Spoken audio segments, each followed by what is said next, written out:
ચૈતર વસાવાની પત્નીનો કોઈ વાંક ગુનો ન હોવા છતાં જામીન ન મળતા વકીલ સાહેબે જબરદસ્ત બગડ્યા, પછી કર્યું આવું। મિત્રો, ચૈતર વસાવા કેસ સતત ચર્ચામાં રહ્યો છે અને હવે તે નિર્ણાયક તબક્કે પહોંચ્યો છે। હાલમાં આ કેસમાં જે સુનાવણી ચાલી રહી છે તે મુખ્યત્વે આ કેસમાં સંડોવાયેલા અન્ય 5 આરોપીઓ અને ચૈતર વસાવાના પત્ની શકુંતલા વસાવાની જામીન અરજીને લઈને ચાલી રહી છે। આગામી 22 તારીખ બુધવારનો દિવસ ખૂબ જ મહત્વનો માનવામાં આવી રહ્યો છે, કારણ કે એવી પૂરી શક્યતા છે કે આ દિવસે માનનીય હાઈકોર્ટ આ 5 વ્યક્તિઓની જામીન અરજી અંગે પોતાના અંતિમ ચુકાદા જાહેર કરશે। આ સંપૂર્ણ કાનૂની પ્રક્રિયા અને બંને પક્ષો દ્વારા રજૂ કરવામાં આવેલી દલીલો આ કેસની દિશા નક્કી કરવામાં મહત્વની ભૂમિકા ભજવશે। મિત્રો, કોર્ટમાં રજૂ થયેલી દલીલોને 7 મુખ્ય મુદ્દાઓમાં વહેંચી શકાય છે। પ્રથમ મુદ્દો ટાઈમ મિસમેચનો છે, જેમાં બચાવ પક્ષે એવી દલીલ કરી હતી કે પૈસા માંગવાના અને ફોન કોલ કરવાના સમયમાં વિસંગતતા છે, જેની સામે સરકારી વકીલે 30 અને 31 ઓક્ટોબરની ઘટનાના CDR અને પૂરતા પુરાવા રજૂ કરીને પોતાની સ્થિતિ મજબૂર કરી હતી। બીજા મુદ્દા શકુંતલા વસાવાની ભૂમિકા પર ચર્ચા થઈ રહી છે, જ્યાં બચાવ પક્ષે 31 તારીખે તેમની ગેરહાજરી જણાવી હતી, ત્યાં સરકારી વકીલે 30 તારીખની ઘટનામાં તેમની હાજરીને ઇરાદાપૂર્વક સામાન ઉઠાવવાનો મુદ્દો ઉઠાવ્યો હતો।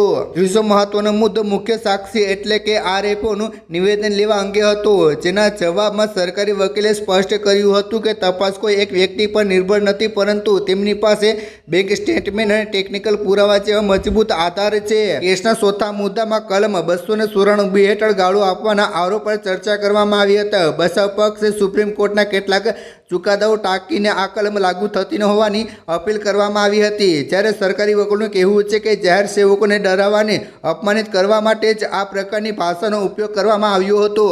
પાંચમો મુદ્દો જમીન ખાલી કરવા માટેની નોટિસનો હતો, જેમાં બચાવ પક્ષે લેખિત નોટિસના અભાવ પર ભાર મૂક્યો હતો, જેની સામે સરકારી વકીલે મૌખિક જાણ કર્યા વગર હોવાની રજૂઆત કરી હતી। છઠ્ઠા મુદ્દામાં ફરિયાદ થયેલા વિલંબ પર સવાલ ઉઠાવવામાં આવ્યા હતા, જેનો જવાબ આપતા સરકારી વકીલે જણાવ્યું હતું કે આરોપી ફરાર હોવાથી અને વનકર્મીઓ પર ભય હોવાથી ફરિયાદ નોંધાવવાનો સમય લાગ્યો હતો। છેલ્લે CCTV ફૂટેજ અંગે પણ દલીલો થઈ હતી, જ્યાં બચાવ પક્ષે ફૂટેજ ન મળવા અંગે સવાલ ઉઠાવ્યા હતા, પરંતુ સરકારી વકીલે જણાવ્યું હતું કે તપાસ દરમિયાન 17 વ્યક્તિઓના નિવેદનો અને 90 પાનાના દસ્તાવેજ પુરાવો એકત્રિત કરવામાં આવ્યા છે, જે કેસની મજબૂતી બતાવે છે।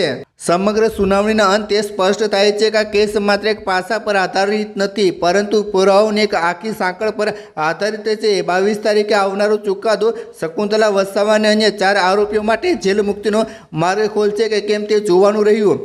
હાલની સ્થિતિએ ચૈતર વસાવા અને તેમના PA સિવાયના અન્ય બાકી રહેલા આરોપીઓએ જેલમાં જ રહેવું પડશે। નોંધનીય છે કે હજુ સુધી ચૈતર વસાવાની જામીન અરજી કે સજા સ્ટોક પર માટેની અરજી હાઈકોર્ટ સુધી પહોંચી નથી અને નિર્ણય પણ લેવાયો નથી, માત્ર જામીન અરજી પર જ ધ્યાન કેન્દ્રિત કર્યું છે। આખો મામલો કાનૂની દાવપેચથી ભરેલો છે અને આગામી દિવસોમાં ગુજરાતના રાજકીય અને સામાજિક વર્તુળોમાં તેની મોટી અસરો જોવા મળી શકે છે। મિત્રો, તમે આ બાબતે શું કહેવા માંગો છો? નીચે કમેન્ટ કરી જરૂર જણાવજો અને જેમ બને તેમ વિડીયો શેર કરો, લોકોને દેખાડો। ધન્યવાદ।